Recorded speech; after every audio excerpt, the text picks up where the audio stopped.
Gary Neville não se deixa abalar com facilidade. 13 anos como lateral direito do Manchester United sob as ordens de Sir Alex Ferguson fazem isso a uma pessoa. Há mais de uma década que comenta grandes torneios como analista, atravessando polêmica atrás de polêmica em campeonatos do mundo, finais da Liga dos Campeões e campeonatos da Europa sem perder a compostura em direto na televisão. Essa compostura faz parte da sua marca. É isso que lhe dá credibilidade. Por isso, quando Gary Neville se exaltou em direto durante a fase de grupos do Campeonato do Mundo de 2026, o mundo do futebol parou e prestou atenção. A trabalhar como comentador para a ITV durante o Catar contra a Suíça no Levi's Stadium, em São Francisco, Neville disse algo que ninguém com o seu perfil tinha dito de forma tão direta numa transmissão em direto de um Mundial. É como uma ditadura, afirmou. A ideia de ficarem com as imagens e não as mostrarem aos adeptos é ridícula. Falava da FIFA. Na própria transmissão da FIFA, durante um Mundial organizado pela FIFA, sobre uma decisão que a tecnologia da própria FIFA acabara de tomar. Aquilo não foi uma reação emocional de momento. Foi um homem ponderado a chegar ao limite da paciência perante algo que considerava genuinamente indefensável. Vamos percorrer exatamente o que aconteceu, porque os detalhes importam muito mais do que a manchete sugere. Ao minuto 14 daquele jogo do Grupo B, o médio suíço Remo Freuler apareceu na área do Catar para receber uma bola cabeceada por Breel Embolo. O guarda-redes catari, Meshaal Barsham, saiu rapidamente da baliza e derrubou Freuler. Penalti. Contacto claro, sem discussão. O árbitro apontou para a marca dos 11 metros sem hesitar, e ninguém contestava essa decisão. O contacto existiu. A falta era evidente. A questão era outra. A questão era saber se Freuler estava em posição de fora de jogo no momento em que a bola saiu da cabeça de Embolo.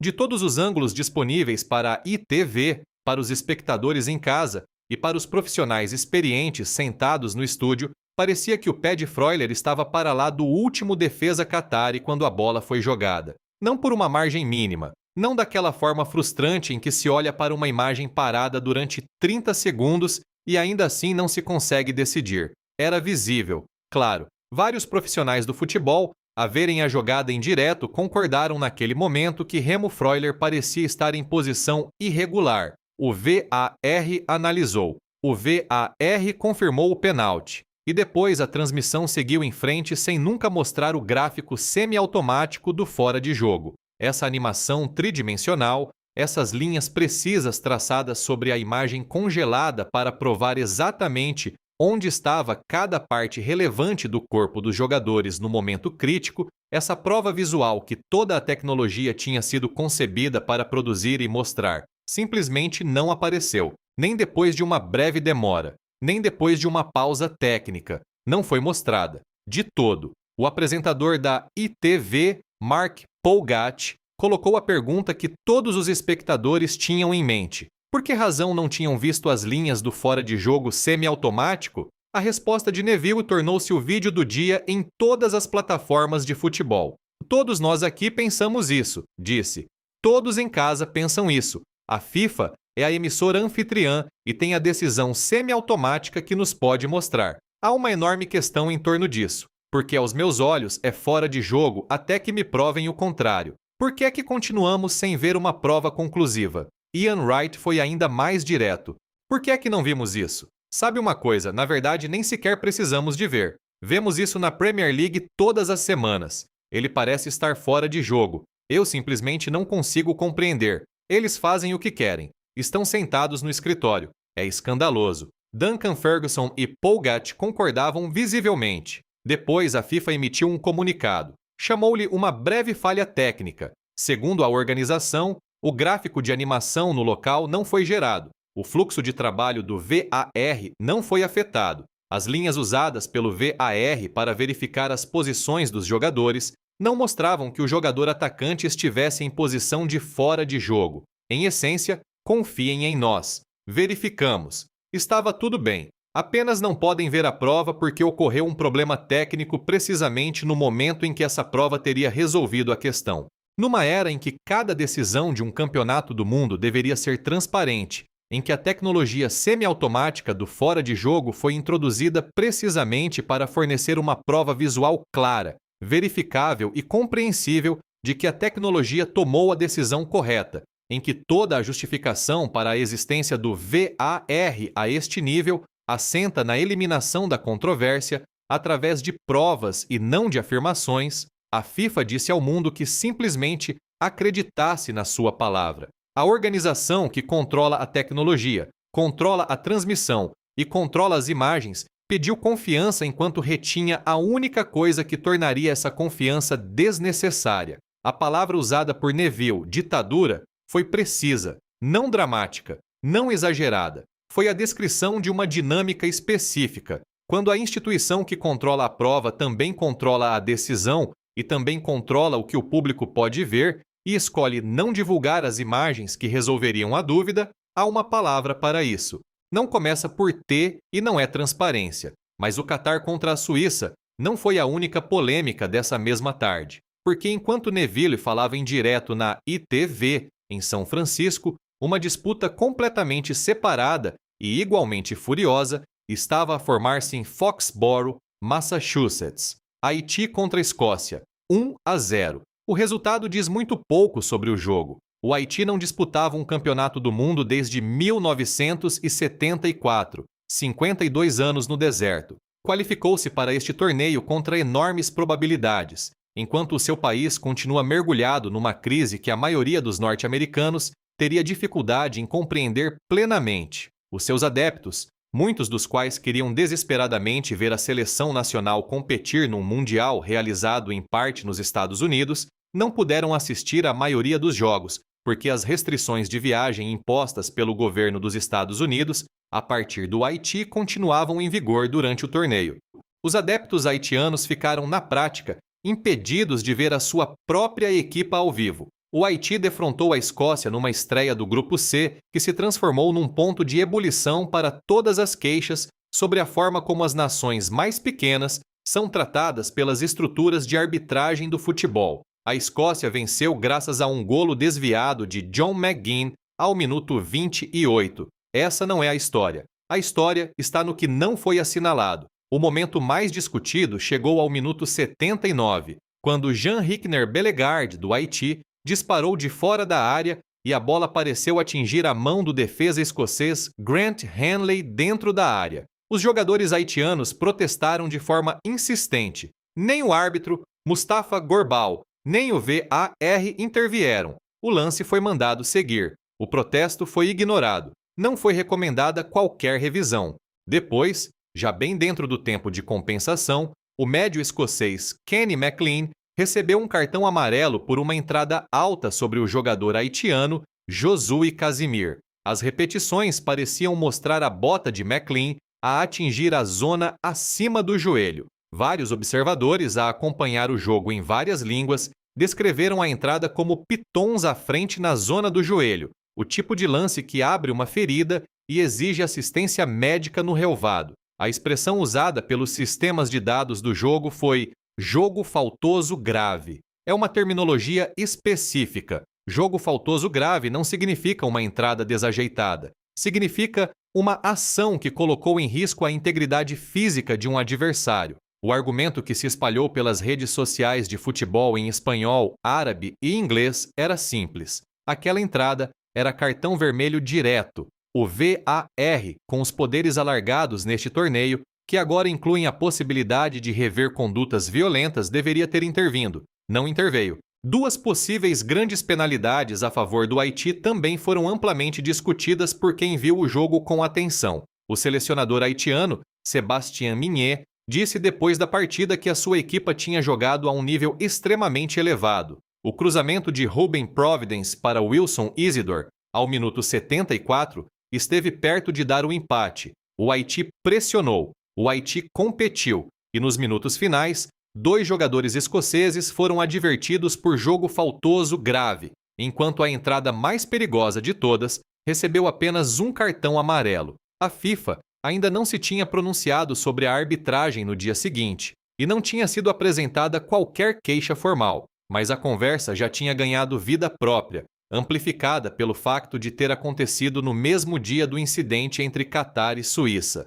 2 jogos separados, 2 decisões contestadas separadas. uma organização a controlar a prova em ambos os casos. E, em ambos os casos, nenhuma prova visual clara oferecida ao público. É aqui que esta história ultrapassa o futebol. Para compreender por que razão o Campeonato do Mundo de 2026 está a gerar este tipo específico de escrutínio, é preciso perceber o que a FIFA representa neste momento enquanto instituição política, porque a organização que acolhe este torneio já não é simplesmente um organismo dirigente do futebol, tornou-se algo consideravelmente mais complexo. Em dezembro de 2025, o presidente da FIFA, Gianni Infantino, subiu ao palco do Kennedy Center em Washington e entregou a Donald Trump o primeiro prêmio FIFA da Paz. Essa frase merece ficar por um momento. Uma organização de futebol, obrigada pelos seus próprios estatutos a manter-se estritamente neutra do ponto de vista político, criou um novo prêmio de raiz, atribuiu-o a um presidente em funções dos Estados Unidos, que era também o líder de uma das 3 nações anfitriãs do Mundial que se aproximava, e fê-lo numa cerimônia reluzente que gerou enorme publicidade global, tanto para a FIFA como para a administração Trump. O grupo de direitos humanos Fair Square apresentou em poucos dias uma queixa formal junto da Comissão de Ética da FIFA. A queixa, analisada pela BBC e por vários outros grandes meios de comunicação, alegava 4 violações distintas das obrigações de neutralidade da FIFA. Afirmava que atribuir um prêmio desta natureza a uma figura política atualmente em funções constituía, por si só, uma violação flagrante da obrigação da FIFA de permanecer neutra. Acrescentava que o presidente da FIFA não possui autoridade para determinar unilateralmente a missão, os objetivos estratégicos, as políticas e os valores da organização. A queixa argumentava que o prêmio tinha sido criado sem a aprovação adequada e que Infantino não tinha autoridade para o atribuir. A Federação Norueguesa de Futebol apoiou formalmente a queixa no início de junho de 2026. A presidente da federação, Lise Klaveness, confirmou que a Noruega tinha pedido à Comissão de Ética da FIFA que avaliasse se Infantino violou os estatutos da organização através do prêmio e das ações relacionadas com ele. A queixa foi apresentada e o Mundial começou. Depois, 2 dias antes do arranque do torneio, o antigo presidente da UEFA, Michel Platini, apresentou uma queixa-crime em Paris contra Infantino e 2 antigos responsáveis da FIFA. A queixa alegava que Infantino, o diretor jurídico da FIFA, Marco Villiger, e o responsável de auditoria e conformidade, Domenico Scala, tinham orquestrado um esforço coordenado para impedir Platini de disputar a presidência da FIFA. Platini também está a exigir uma compensação financeira à FIFA, afirmando que o organismo dirigente arquitetou deliberadamente um plano para o impedir de substituir Sepp Blatter. O Mundial começou 48 horas depois. Este é, portanto, o contexto institucional em que Gary Neville usou a palavra ditadura em direto na televisão. Este é o pano de fundo contra o qual Ian Wright chamou escandaloso ao comportamento da FIFA. Esta é a organização que pede ao mundo que confie que o gráfico semiautomático do fora de jogo falhou num momento tecnicamente inconveniente. O grupo de campanha Reboot FIFA, lançado pela Fair Square apenas uma semana antes do início do torneio, descreveu o seu objetivo como a apresentação da maior queixa individual que a FIFA alguma vez recebeu.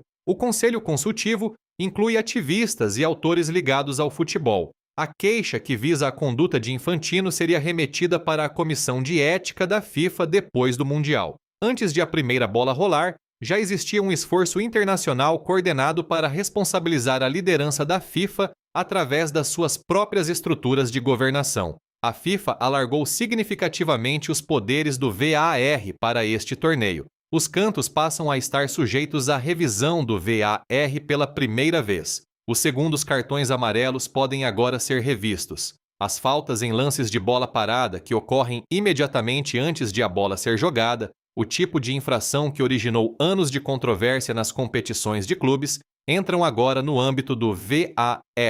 A tecnologia semiautomática do fora de jogo, que utiliza até 30 câmaras a filmar ao dobro da cadência normal e gera gráficos tridimensionais da posição corporal quase em tempo real, foi promovida antes do torneio como o sistema de detecção de fora de jogo mais claro e mais preciso alguma vez usado num campeonato do mundo. A justificação para todo este poder alargado era a transparência, mais câmaras, mais revisão, mais provas, menos polêmicas, decisões mais rápidas e mais limpas, com uma prova visual que cada espectador pudesse avaliar por si próprio. E depois, ao minuto 14 do grupo B, o gráfico não apareceu. O comunicado da FIFA foi tecnicamente estreito. Afirmou que a animação não foi gerada devido a uma breve falha técnica. Confirmou que o fluxo de trabalho do VAR não foi afetado. Confirmou que as linhas mostravam Freuler em posição regular. O que não forneceu foram as próprias imagens,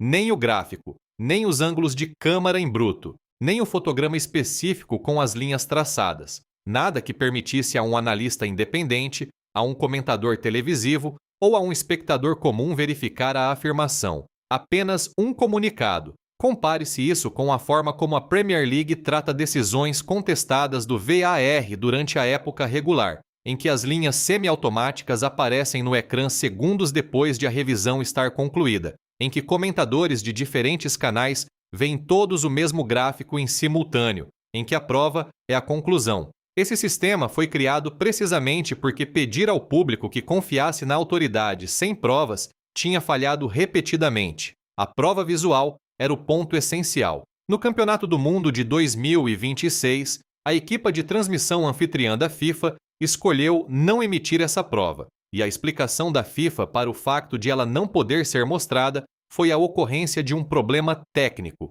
no momento exato em que era mais necessária. Esta não é a primeira vez que o VAR gera uma grande controvérsia num campeonato do mundo. O sistema foi introduzido no torneio de 2018 na Rússia e provocou polêmica quase de imediato. No Mundial de 2022, no Catar, houve 27 intervenções do VAR só na fase de grupos, mais do que em todo o torneio de 2018, e o sistema gerou tantos debates como aqueles que resolveu. Depois do Catar, a FIFA prometeu que a tecnologia semiautomática alargada resolveria o problema central, a distância entre o que o VAR decidia e o que os espectadores podiam ver. O gráfico era a ponte, e ao minuto 14 em São Francisco, a ponte não existia. A situação do Haiti tem um peso próprio que vai além das decisões de arbitragem. A seleção regressou ao palco do Mundial depois de 52 anos de ausência. O país atravessou colapso político, violência de gangues e uma emergência humanitária que tornou as infraestruturas básicas pouco fiáveis e as viagens internacionais verdadeiramente perigosas para os haitianos comuns. A campanha de qualificação que levou a equipa a este torneio foi, por qualquer medida razoável, um feito extraordinário. Os jogadores competiram em 2 continentes perante multidões que, na sua maioria, não os apoiavam, sem a infraestrutura comercial e o financiamento federativo de que a Escócia, a Suíça ou o Catar podiam dispor. E quando finalmente chegaram a um campeonato do mundo realizado nos Estados Unidos, um país com uma das maiores comunidades da diáspora haitiana no mundo, muitos dos seus apoiantes naturais não conseguiram entrar nos estádios para os ver. O resultado foi uma equipa a competir quase no vazio do seu próprio apoio, em jogos nos quais vários observadores, a acompanhar diferentes plataformas de transmissão, concluíram que várias decisões importantes lhes foram desfavoráveis, num torneio dirigido por uma organização cujo presidente enfrentava simultaneamente uma queixa-crime, uma queixa formal de ética e uma campanha internacional de responsabilização. A pergunta de Neville no final da transmissão foi a correta. Não se concordamos ou não com o pênalti. A maioria das pessoas que viu a jogada já tinha formado a sua opinião. A pergunta é se a FIFA deveria ser obrigada a divulgar a totalidade das imagens do VAR de cada decisão controversa neste torneio, não exceto selecionados, não comunicados de imprensa, não garantias formuladas de forma estreita sobre processos internos. Tudo, as imagens em bruto, as linhas, a análise fotograma a fotograma, tudo o que a tecnologia captou, porque transparência não é um comunicado de imprensa. Transparência é a própria prova. A campanha Reboot FIFA, o apoio formal da Federação Norueguesa, a queixa-crime de Platini, a participação ética da Fair Square e a explosão de Gary Neville em direto não são acontecimentos sem relação entre si. São diferentes expressões da mesma frustração de fundo. A frustração de ver uma organização com enorme poder e enormes recursos afirmar que limpou a casa, enquanto continua a comportar-se de formas que seriam inaceitáveis em quase qualquer outro contexto institucional. Depois do escândalo de corrupção de 2015, que afastou Sepp Blatter e dezenas de altos responsáveis, a FIFA disse ao mundo que iria reformar-se, que se tornaria transparente, que recuperaria a confiança através de comportamentos demonstráveis e não através de garantias. Infantino construiu a sua presidência sobre essa promessa, introduziu padrões de relatório financeiro, lançou programas de desenvolvimento, redistribuiu receitas para federações mais pequenas e, nos anos que se seguiram, apresentou de forma credível o argumento de que a organização tinha mudado em aspectos importantes, mas também entregou um prêmio da paz a um presidente em funções numa cerimônia pensada para parecer um endosso. Também presidiu a uma transmissão em que a prova de uma decisão crucial de um mundial foi retida. Também se viu nomeado numa queixa-crime apresentada 2 dias antes do início do seu próprio torneio. A pergunta que Gary Neville está realmente a fazer, a pergunta que a Reboot FIFA está realmente a fazer, a pergunta que a queixa formal da Federação Norueguesa está realmente a fazer, não é sobre uma única linha de fora de jogo em São Francisco. É sobre algo muito maior. É sobre saber se a organização que controla a prova, controla a transmissão e controla a tecnologia é verdadeiramente responsável perante alguém, ou se simplesmente controla tudo e pede confiança em troca. Aos olhos de Gary Neville, é fora de jogo até que a FIFA lhe prove o contrário. Muitas pessoas que estão a ver começam a sentir o mesmo. E, à medida que o Campeonato do Mundo de 2026 avança da fase de grupos para as eliminatórias, com mais grandes jogos e mais decisões contestadas ainda por vir, esse sentimento voltará a ser testado, provavelmente em breve.